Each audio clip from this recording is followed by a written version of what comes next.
Hello, welcome to Smash Hit Sports. I'm your host, Cody, and today we have Katrina Sachon on to give us the inside scoop of ACC Media Days, because we see all the coverage on Twitter and all the Instagram posts, right? And everybody loves a good quote card, but Katrina was there. She saw everything, got to talk to coaches and players and all this cool stuff.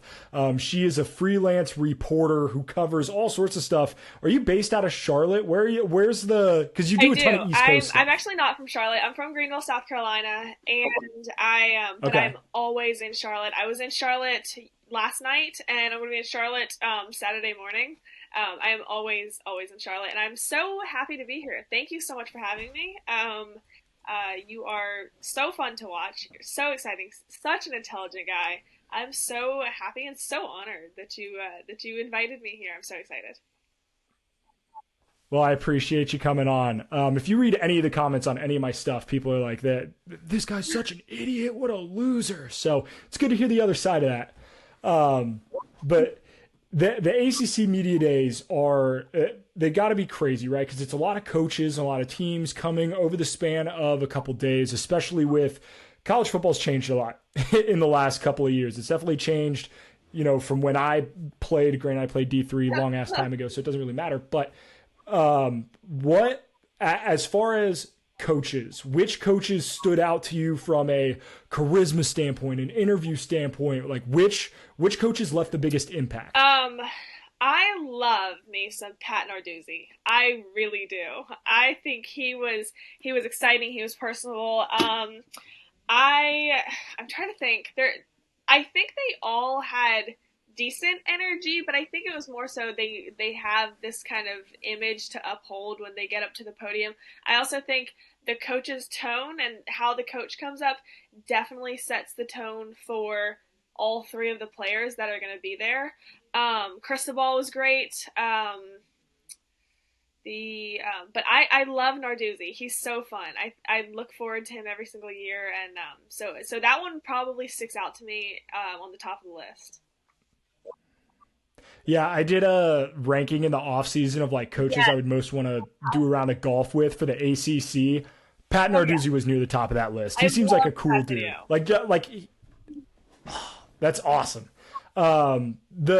So how does, for people who aren't there, how does the structure of this work? Is it they break it up, like each team has their own days, right? Or like a set of teams go each day, and then it's coaches followed by three players that the teams select, right? It is, first off, it is so hectic, but the ACC does, in my personal opinion, an amazing job at keeping it very organized. Last year was my first year that I went, and last year was only 2 days. And I do think that 2 days was slightly crammed.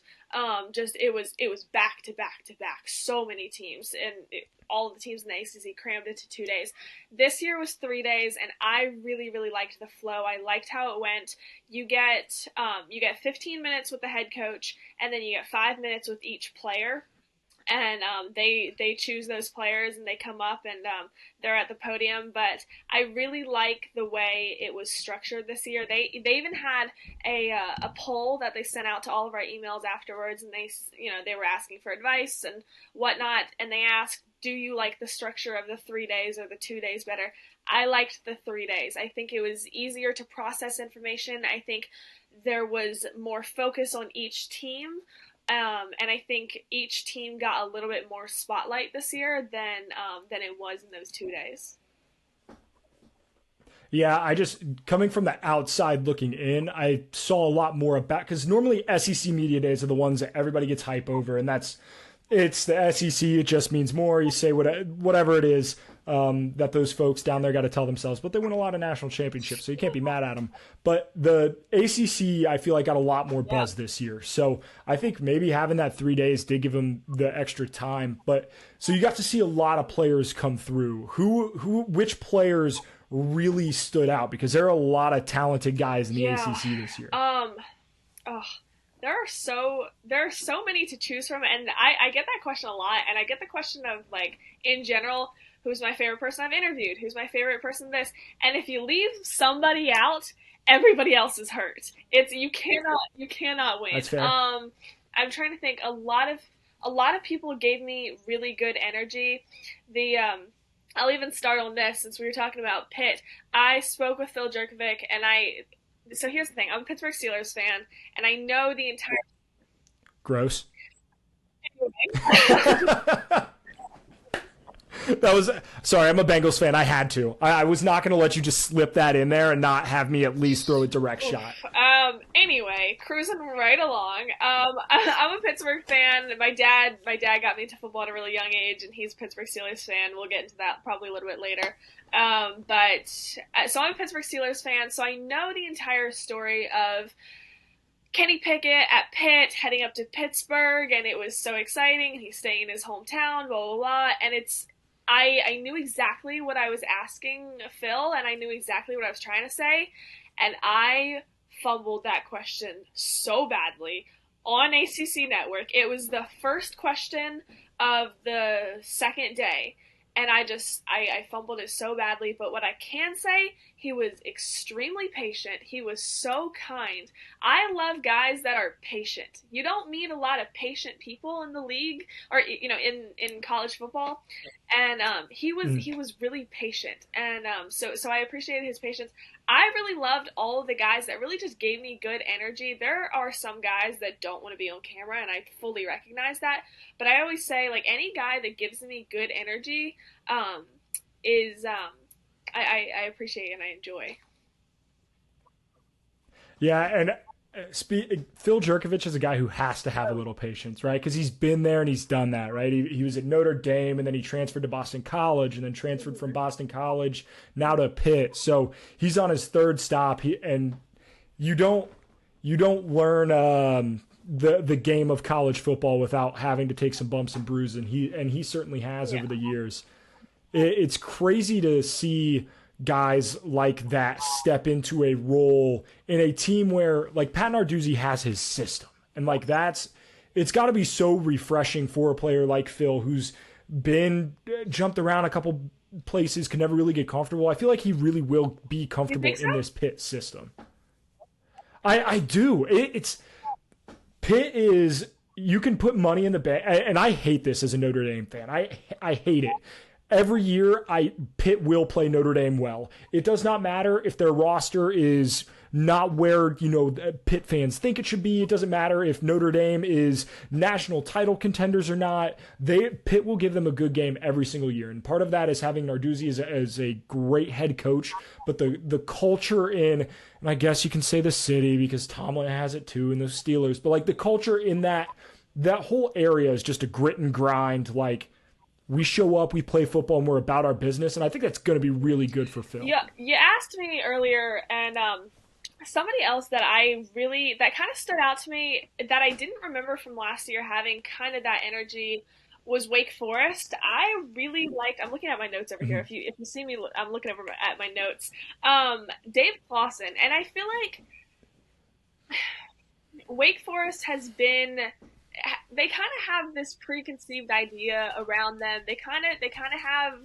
I feel like they entering this season with kind of a chip on their shoulder. There's these preconceived ideas about how they're not committed to football, how they're not, whatever. And he was talking about the money that they've invested into the football program and whatnot. And I think it's hard sometimes to come in with a chip on your shoulder and with those type of people. And I think there's a few different ways that coaches and players can kind of go in and with the mindsets that they can go in with. And I think Dave Clawson has a really open mindset, and I think he has a mindset that he's willing to learn and he's willing to improve, and he's okay with that. And so that was somebody that stuck out. I also was able to speak with their linebacker Chase Jones. Yeah, that sounds right. He was really great as well. And it's actually funny. I graduated high school a year ago. You act like you had to do math there. Mine's a decade ago, and you're sitting here like, hold on, last year? It's because I feel old now. Thanks. So sorry. It's for me. It's like my schedule is constantly packed, and I feel like I feel like I graduated That's like right. 5 years ago. I really do. I feel like I've been in like the real world for so much longer than I actually have. But I graduated high school last May. So the but I went to school with a guy. His name's Josh Harrison, and he is so incredibly talented. He played basketball for almost his entire life, and then I want to say it was his sophomore year he transferred out. We went to the same high school. He transferred to a school in North Carolina, started playing football. He's a linebacker. He started playing football his like junior year. He played football junior and senior year, and he had like 71 offers or something crazy like that. He's That's absurd, and insane. he just committed to Wake Forest. And he is somebody you got to keep your eye on. He is going to be so good.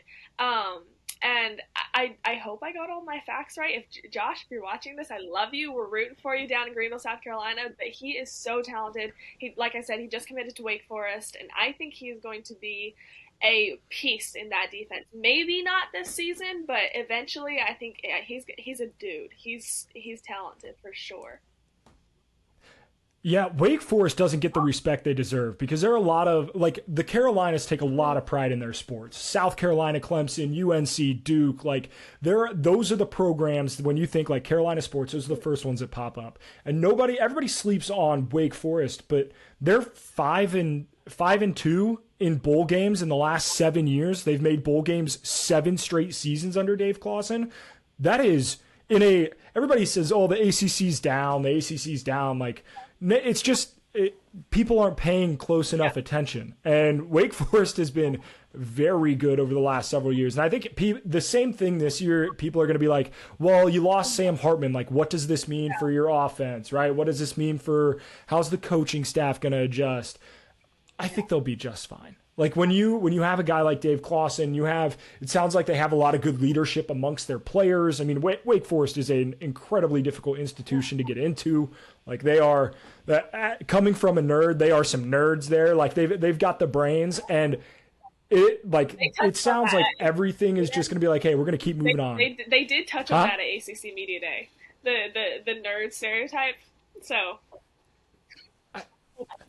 It's part of it is what it is. When you have it's one of two swords. Everybody's be like, oh, Alabama's phenomenal but football program, but like they let anybody in, or it's gonna be like, hey, this school's difficult to get into. Like there's no middle ground of like, yeah, this is a great school that a lot of people like. Nobody ever says anything about the schools that are just like really good. It's either like, they let everybody in, or they let nobody in. So Wake Forest is one of those where I don't think I'd get in. They're a phenomenal, yeah. phenomenal institution. But so between obviously you have the players and the coaches and everything. What was your most memorable interaction outside of that, like with another Oh, member of the let me tell you. media or like would you? Let me tell you. Okay, I met Kelsey Riggs.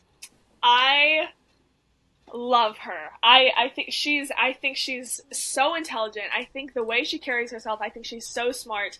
Um, and she is the most patient person like ever. I spoke with her all 3 days. She was killing it. She was so busy. She had her entire team around her. She was killing it.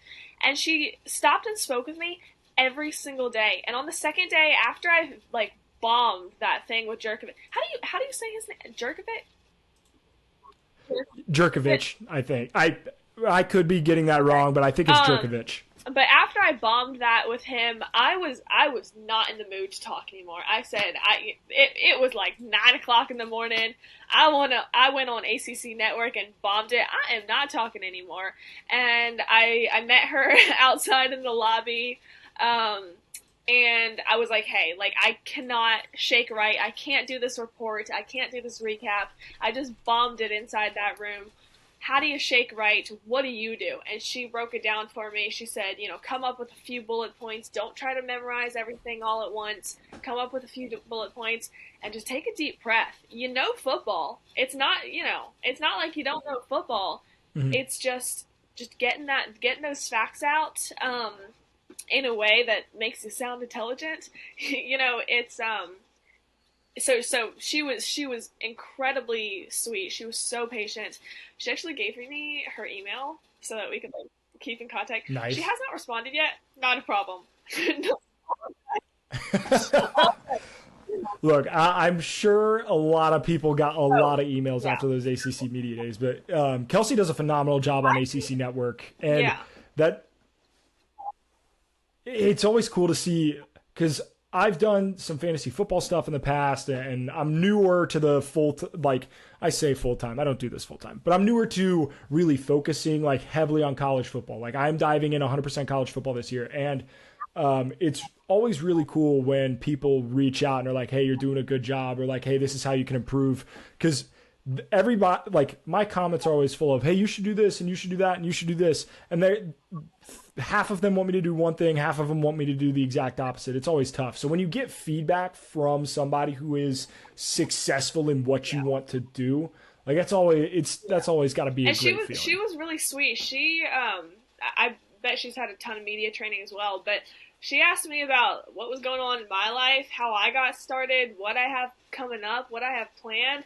She was amazing. She was super sweet, and I love her personality, and I love just sports personalities in general who can show kind of a little bit of their personality on camera and not make it seem like, every single other person that is on camera, which is something that I've kind of been working on, kind of been struggling with, is showing a little bit more of my personality.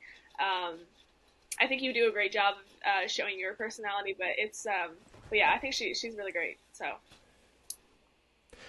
Yeah, I mean, there are a million people who are obsessed with sports. It's conveying that in your own unique way that makes it special. But the frenzy of media day has you said they were shuffling people in and out like 15 minutes or 30 minutes for the head coach and then 15 and 15 and 15. How do you go in prepping for these kinds of events? Like what is the research? What is a little bit of the behind the scenes of how do you go in knowing, all right, this is who I'm going to try to talk to, what I'm going to ask. Do they let like every player or every reporter get a question for each person? Like what's the so format of that so like? they come in, and like I said, I think the ACC did an amazing job with how organized they were. I am For me, I'm a very like, all right, at 9:33 we're doing this, and at 9:36 we're doing this. That's why it bothered me so much that my computer wasn't loading for this podcast, because I was like, oh my goodness, we're off schedule now, and now what do we do? We're doomed. So for ACC Media Day, it was rolling really really smoothly. The only person that was slow up to the podium, and I'm calling him out right now, not that he's probably watching me right speak right now, but the only person that was slow getting up to the podium was Dabo Sweeney. Um, I knew you were gonna say Dabo before that even left your mouth. As soon as you started talking, he's on his own pace. I was like, it's Dabo. It's a yeah, hundred percent yeah, Dabo. yeah. So, and like I said, I'm from Greenville, South Carolina. Clemson is about an hour away from me, and so I've obviously South Carolina Gamecocks are that's Columbia, so hour and a half, give or take. Clemson, hour, give or take. And I've grown up hearing those two and kind of hearing those rivals. But yeah, Dabo Sweeney was the only one kind of holding that lineup.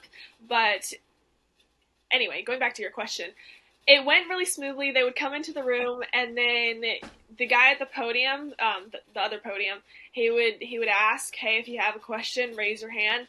And a lot of those people in the room, I would say like 75% of the people in the room, are mostly journalists in the sense that they're writing things down rather than reporting. Um, for me, I kind of break up sports broadcasting into sports journalism slash sports broadcasting. I break it up into two categories, and it's the writing aspect, and then there's the camera aspect. Both of them are equally important, especially my job. It's important for me to be able to write and do write ups and whatnot, but camera things are that's my thing. Um, so definitely just got sidetracked. Anyway, 75% of the room wasn't even asking questions. They weren't really interested in asking questions. They were only interested in kind of getting the information back from what the guys were saying up at the podium. I was not in that 75% that was not asking questions. My hand shot up for a lot of those different guys, but you just raise your hand and he points to you off camera, and then there are people with mics, and they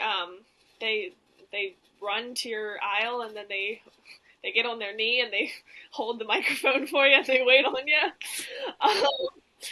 And Nice. they quite Nice. literally wait hand and foot for you. And so that's kind of how it operates. I don't remember what the other part of your question was. I'm gonna be honest, I can't either. But hey, that's interviews, baby. That's how it goes. But I know you did post some of those clips on, I believe you posted on TikTok and Instagram, if I'm And not mistaken. On Twitter. I'm horrible at posting on Twitter, but yeah. Yeah, I just recently followed your Twitter to like before the show to do everything, and I was like, wow, you definitely don't post on Twitter very often. I will But work. I post on Twitter too much. Don't tell my boss. So we got to speak on TikTok and Instagram, right? Because you kill it on those platforms. If you don't follow her, make sure you go follow Katrina. All of her stuff is going to be listed in the description of the video below. But the style is on point, right? You've got the jackets, the suits, everything. You do it well.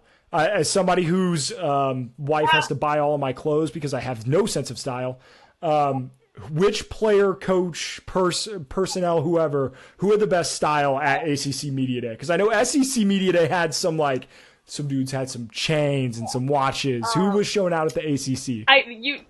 Pause. Can we pause for 2 seconds? You said your wife picks out your stuff. Have you seen? Yes. Have you seen the new 100%. Quarterbacks show? Have you watched it? I am halfway through episode 2. Did you see the part where Kirk Cousins was talking about how his wife picks out all of his outfits? I just thought about that, and that was so funny. Me and Kirk have a lot in common. Not our grill practices, because that dude, I could fuck up a steak, Jesus. But as far as the fashion goes, him and I are on the same page. I was telling my dad the other day, I would love to live in Minnesota. He looks like he has such a peaceful life. And then my dad was like, "Do you want to deal with the 6 feet of snow?" Like I said, I'm from South Carolina. If it drops below 50 degrees, they cancel school. So I said, actually, no, I'm gonna out of that. Yeah, somebody who lives in the Midwest. Give me South Carolina weather or North Carolina weather all day. As for style, I'm trying to think. Jawar Jordan wore like a rose gold pink-ish suit. He looked amazing. He looked great. Okay. I'm trying to think. I cannot remember it. This is so bad. I want to say. I don't know. I don't remember who it was. Some Polynesian guy. I can't believe that I'm blanking on this right now. He looked great. He had like the beads and everything. He was rocking his culture. I can't remember his name to save my life. I can remember what he looks like, and I just can't remember his name to save my life. What reporter I'm gonna be? I'm so sorry. Don't live. And then. Aronde Gadsden, he plays for Syracuse, tight end. Loved his suit. I don't know if you could tell, I love a pantsuit. I love a matching set. Amazing. They always look great. And then, I'm trying to think. There was a coach, and he was like practically matching with one of his guys. It was some orange-ish team. I want to say, wow, I sound like I don't know anything about football right now. Hold on. Let me look. It's all good. I'm looking up. So I just looked up Jawar Jordan's suit. That is a crispy suit. Like the rose gold with the cream shirt underneath. That is nice. And I got a picture of him when I in my green. I don't know if you saw it on Instagram, but So I'm trying to see. But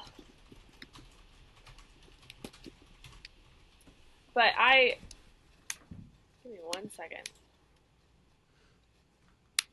Like I said, I should have done my research beforehand. I did not.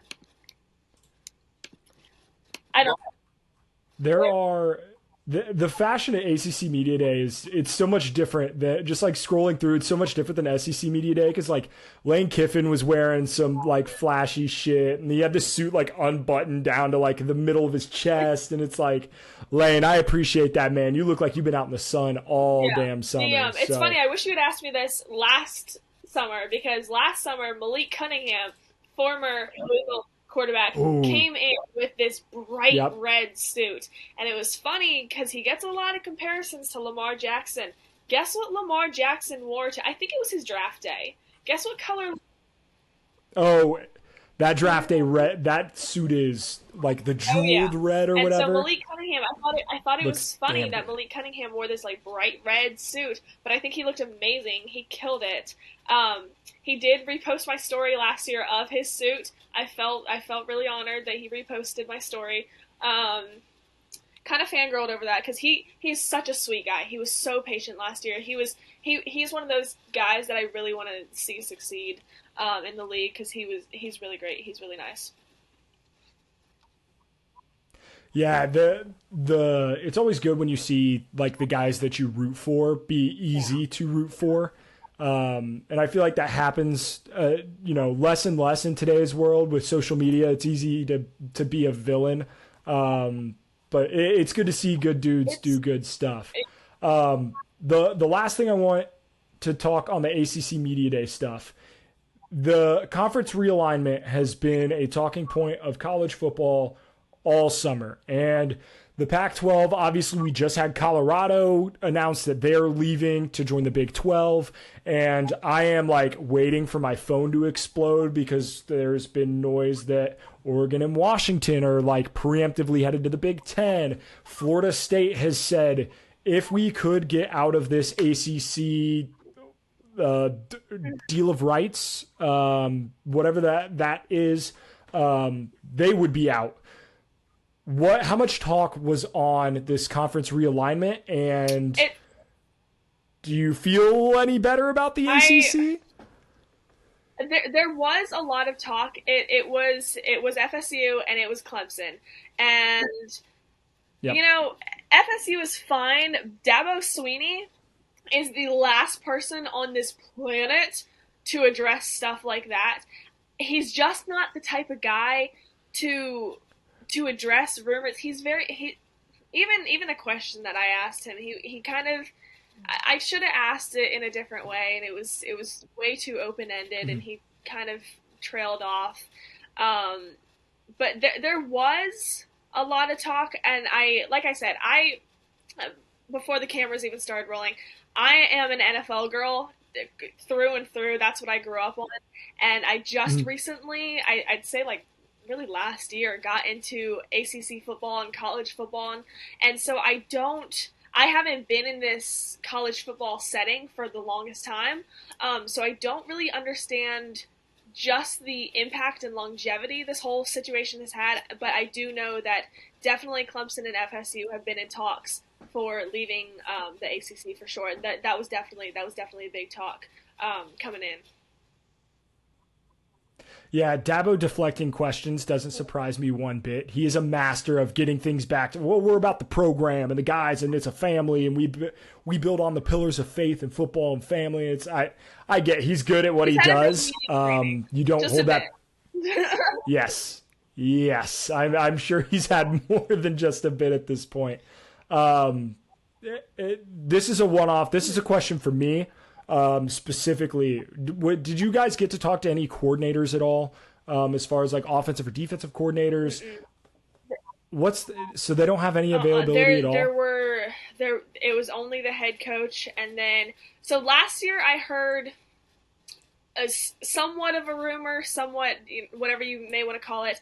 If a team doesn't bring a quarterback to their media day, their season isn't looking too promising. So typically, what it is a head coach, a QB, and then sometimes typically it's obviously one defensive player. Um, but Mhm. no offensive coordinators, no defensive coordinators, no other coaching personnel, coaching staff was there. But I think that would be interesting. I think that would be an interesting maybe even if they don't have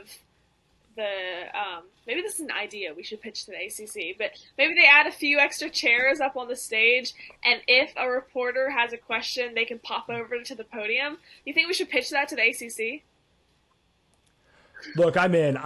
Because my wheels are always like, hey, like for example with Clemson, they hired a new offensive coordinator. They brought in Garrett Riley. What's the difference offensively from what they ran last year to what they're running this year? Because they do have the same quarterback in Cade Klubnik, and like how's that going to transfer? And what does learning that system look like? But I see. Here's the thing. I need to get me some credentials so I can go to some of these things. I would love for you to be there. I think we would be such a duo. Hello. See, Big Ten Media Day is like 2 hours from me. Like I should have tried to get in there, but see, the problem is I got my work, and like the work doesn't appreciate my love for football like I do. So let's talk about Clemson for just one more second, because I tried not to make this too Clemson central, but it's hard to when Clemson is when they had so much success the past few seasons, and every single person in Greenville was on that Clemson bandwagon. I think Cade has a lot of pressure on him. Clemson's been cranking out pro QBs for, the last how many years in Trevor Lawrence, Deshaun Watson, the list goes on. And they've had a lot of success at QB, and I think there's a lot of pressure in that. And he was obviously asked that, and they've had media training, and they're going to say they're not focused on it, but they get advice from these guys, and they're not focused on it, though, and they're focused on, having the best season that they can have. It's hard to not focus on it, though, when guys such as, Deshaun Watson, off-field issues, disrupted, but it's hard when you see guys like Deshaun Watson popping out into the league from the school that you're playing for, so... that was discussed and that was touched on, and because, like I said, because I'm from the Greenville area, and then they also lost to South Carolina last year, which was, I wouldn't say it was like extremely surprising. I really don't think it was extremely surprising, but they're headed into Williams-Brice Stadium this season, in South Carolina. And there's going to be lots of eyes, lots of pressure, and that's what I asked Dabo. Because Duke's Mike Elko made a comment, said that Clemson's the golden standard, and this, that, and the third. And the way I asked it, Dabo was able to deflect it pretty easily. But like I said, there's going to be a lot of eyes on Clemson in November as they head over into South Carolina. I think that's going to be such an exciting game. I want to say the score was 33-32, but it might have been 32-31. I don't remember. Yeah, I'm not 100% sure what the score was from last year, but it was in that range, and it was 1 point, and it shook South Carolina. It shook the upstate. The upstate was in shambles. It was crazy. Hey, that's the power of college football. You love to see it. Let's switch over to NFL, because we got to address the obvious elephant in the room. You're a Steelers fan. I'm a Bengals fan. Okay, this was in and of itself. Just you being a Bengals fan or a Steelers fan is difficult enough. I should have just ended the interview there, but there are a lot of expectations being placed on the Pittsburgh Steelers and Kenny Pickett now that he has had some time in this offense. He's, played games, like meaningful snaps. The ACC North, or the AFC North, sorry, ACC North. See, I still got college football in the brain. The AFC North is a loaded division.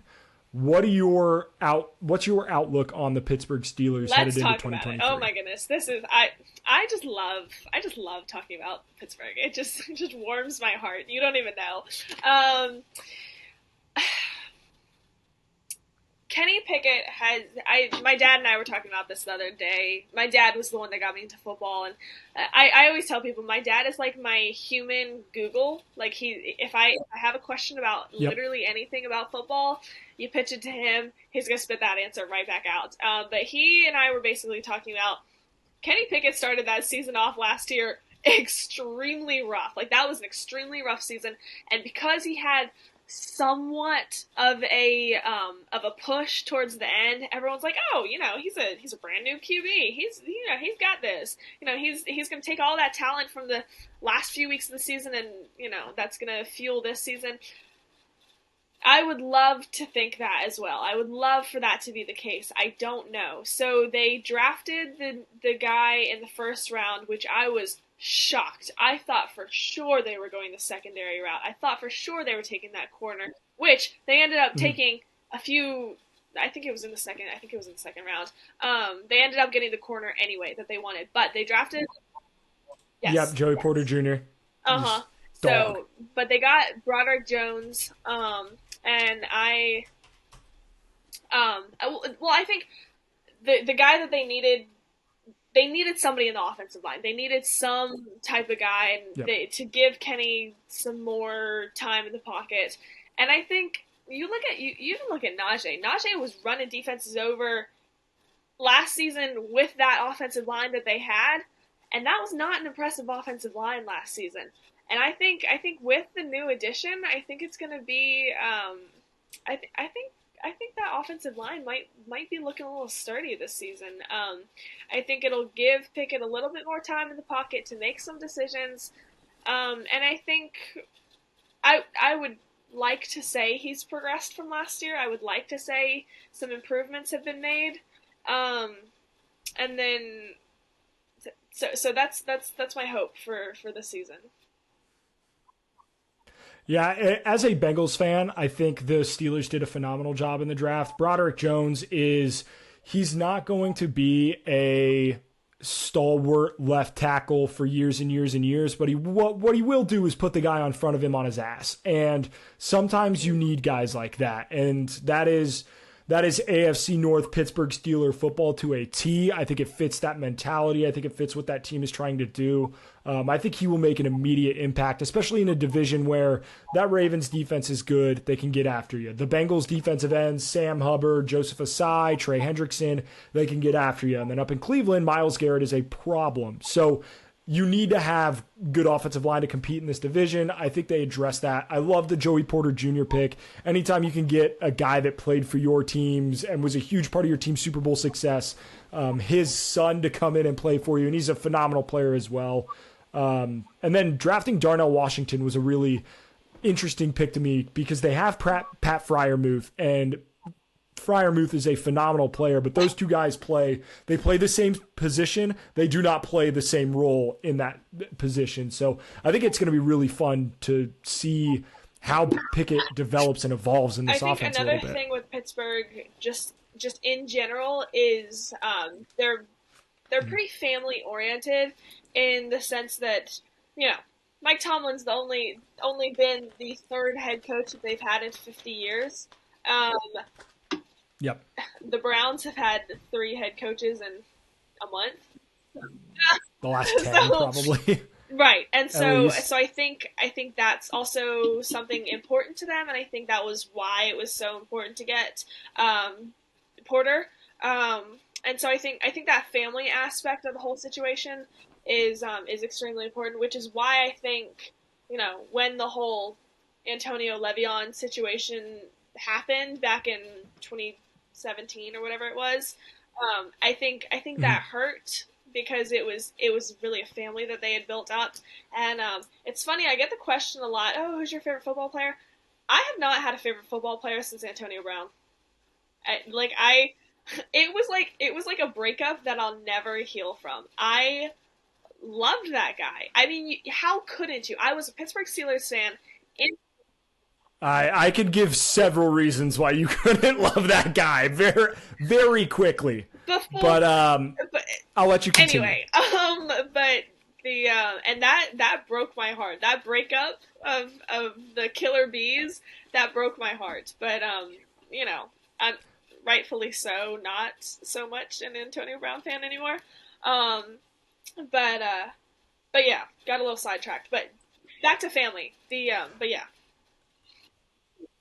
I don't think Mike Tomlin gets enough credit for being able to have all of the, because those were a lot of very giant personalities that they had in the locker room at the same time. With had guys like James Harrison on the defensive end, who was like all about his business. That dude, he lived to take the souls out of other people across the line of scrimmage from him. He was very good at it. But then you also had Antonio Brown, Le'Veon Bell, Big Ben. Like, all of these guys were their own very different and very unique personalities. Mike Tomlin being it, like, you didn't hear much about that Steelers, like, the inside the locker room or anything like that until the very end. And the fact that Mike Tomlin held that together as long as he did, that's a testament to how damn good of a coach he is. I saw somebody make a coaching list. They didn't have Tomlin in their top 5. I couldn't read the rest of the list. He's a top 5 head coach in the NFL until he retires. And I will stake my foot on that. Like, that is, he's so damn good.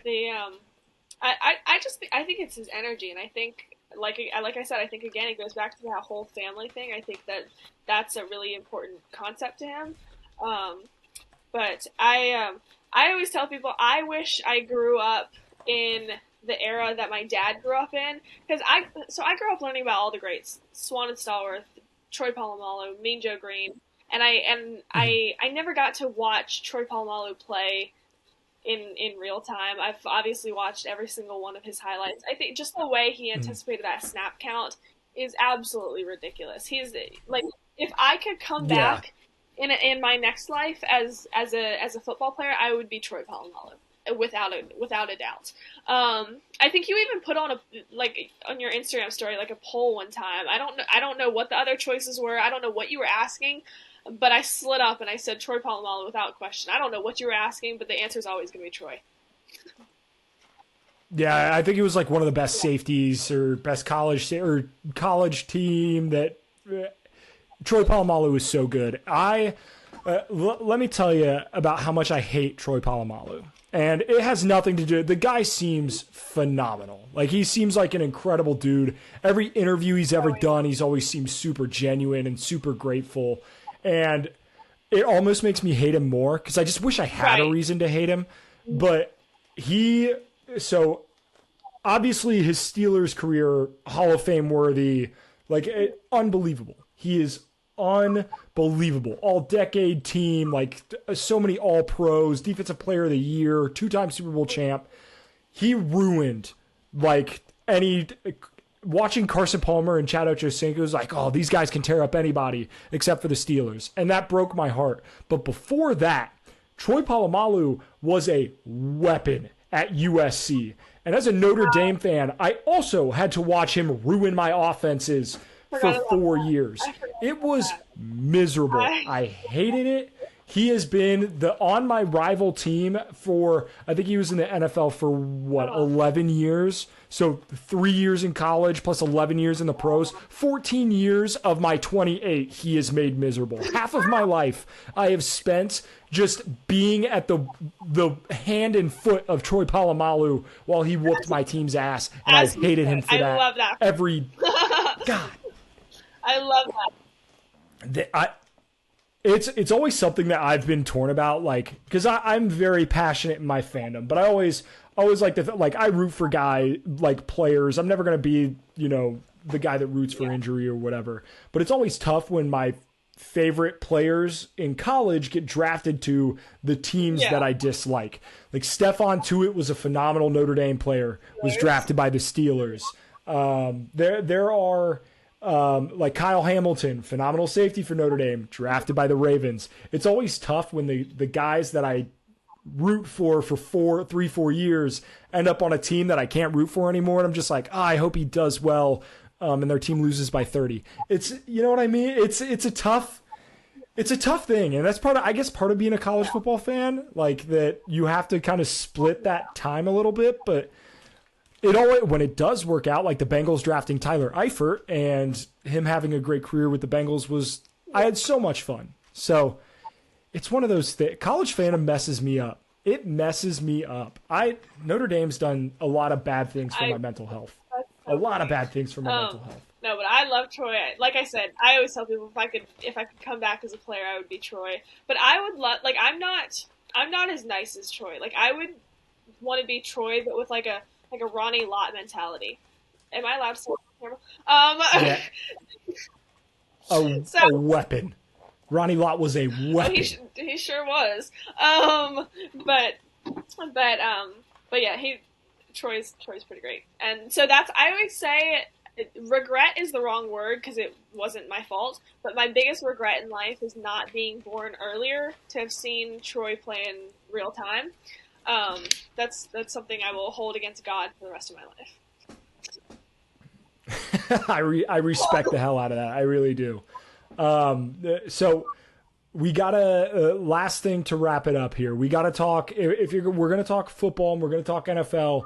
We got to give our Super Bowl predictions. We got to give a national championship prediction. So we'll start with the national championship first because we started college football. I want, just give me one team. Who's your national champion? I need to know from Katrina Sachon right here, her college football national champion. Gosh, I'm always wrong. Every single time I am always. It's impossible to predict. It's impossible to predict. But if you are right, you can come back to this and be like, see, I told you, why didn't you listen? And if you're wrong, you're just like, yeah, there's 69 Power 5 teams. It's tough to predict a winner. But if you're right... Like I said, I focus on more ACC football than any other one.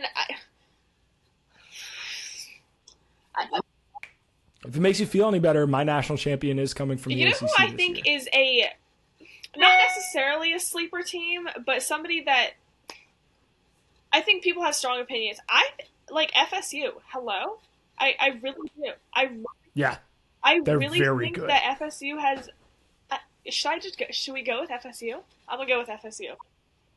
Yeah, I love that. I love that pick. I mean, yes. Jordan Travis is a Heisman candidate. Mike Norvell did a phenomenal job in coaching them last year. They were not expected to be as good as they were headed into last season.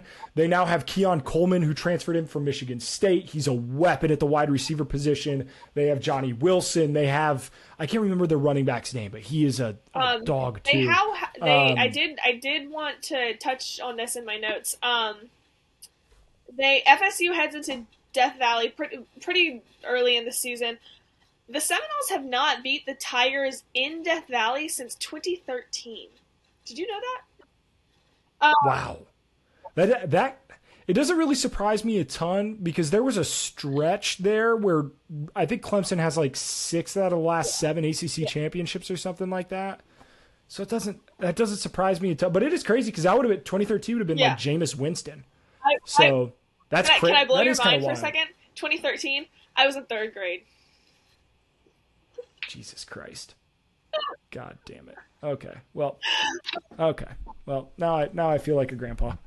All right, let's give the NFL prediction. Who was your team? Mine is Clemson. Right. I think Clemson is going to win the national title. I think they're very I didn't want to say Clemson because that was That's fair. I totally understand. But let's go Super Bowl champion. Be very careful with what you say here because there is a correct answer with this one. There are, this one has a correct answer. They wear orange and black. They're very damn good. I better not hear. Can we pick an AFC and NFC? Okay. Let's do that. Let's pick a Super Bowl matchup. What do you got? So I actually didn't think about this. Give me 2 seconds. Go ahead and talk. Okay, so I'll give you my matchup just because I've thought about this for a while. There are teams that make big improvements in the offseason, then everybody hypes them up and they think they're the next ones, and then they always seem to fall short.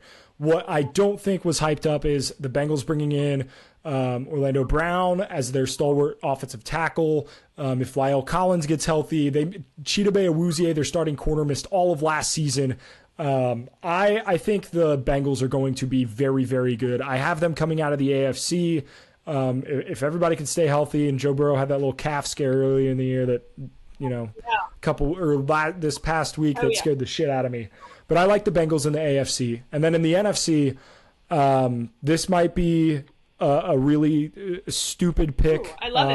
But if you're right in February, you're going to be the smartest man on the planet. Give it to me. I know, and I hate I hate that I'm taking this team because I really don't know how I feel about them talent-wise. I expect really big things from the Seattle Seahawks this season. I expect really big things from the Seattle Seahawks this season.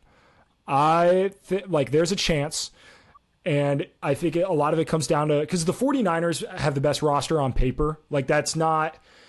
I think that might be among all NFL teams. Like the roster's incredible. What Shanahan does as a head coach with that offense, what he does with the movement, it's unbelievable. It's a beautiful thing to watch. He makes running the ball an art form. But if they cannot get the quarterback position figured out, whether that's Purdy or like Sam Darnold maybe to start the year, Trey Lance has looked on and off in camp, like who knows?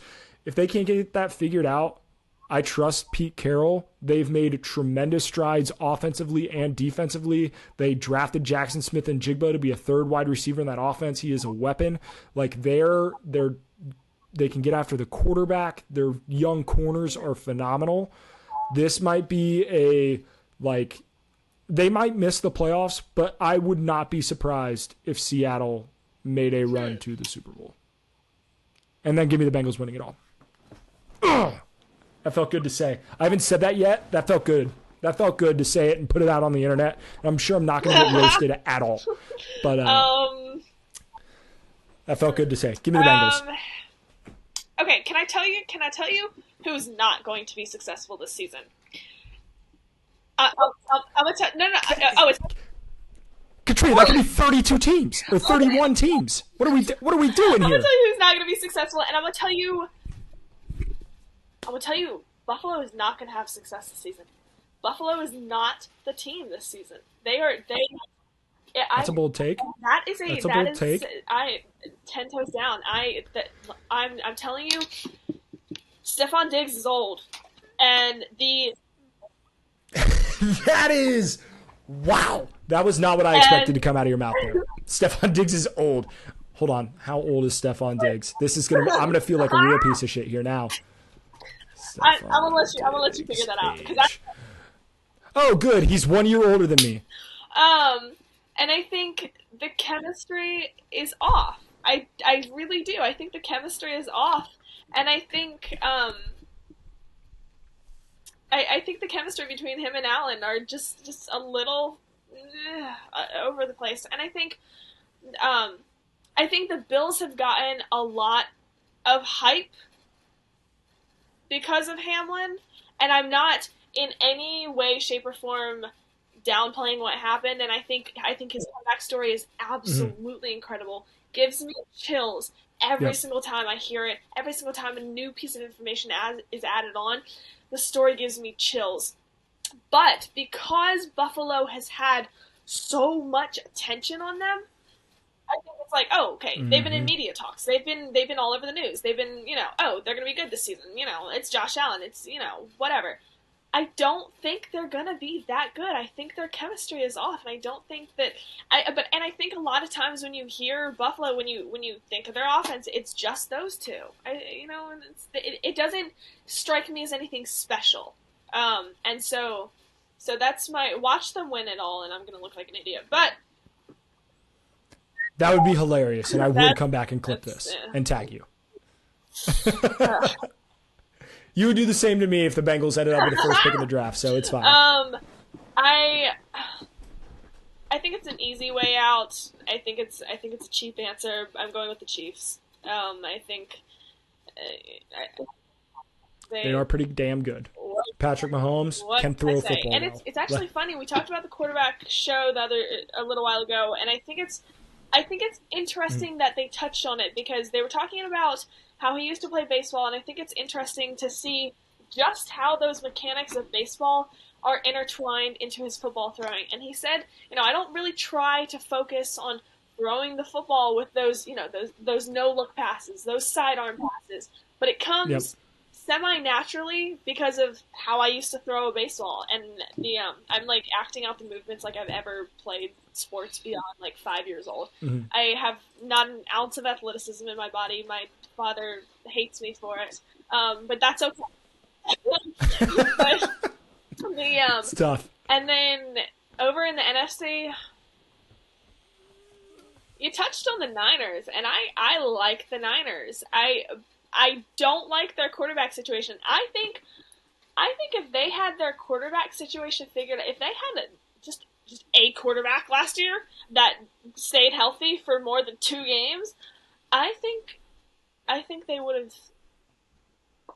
I think they would have made it to the Super Bowl, and I think there was a good chance of them winning it all. I really do.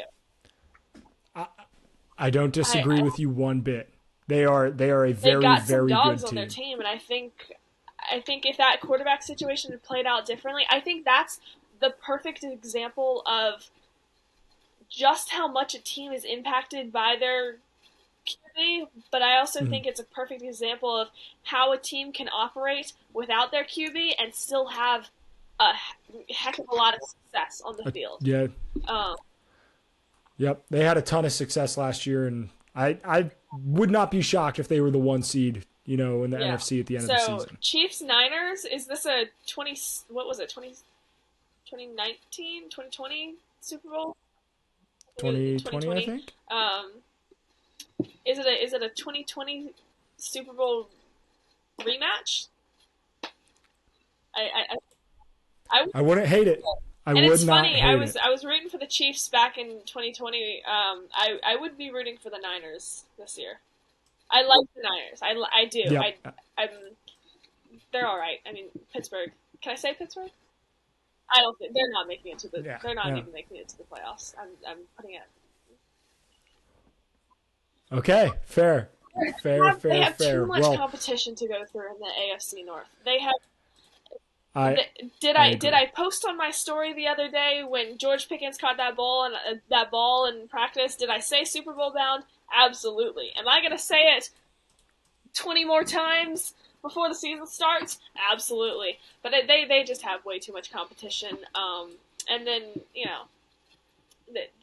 in the AFC North, let alone. The AFC in general is they're loaded. They're loaded, but awesome. Well, Katrina, thank you so much for coming on. If you guys want to follow Katrina's stuff, you absolutely should. It's Katrina Sachon on TikTok and Instagram, at Katrina_Sachon on Twitter. But all of her social media will be linked in the description below. So make sure to go give her a follow. She is absolutely phenomenal, especially if you need some ACC Media stuff, some basketball stuff. Basketball season's coming up. The fits are fire. Everything's fresh. So make sure you go give her a follow there. Katrina, thank you so much for coming on, and we will see you guys. Thank you so much for having me.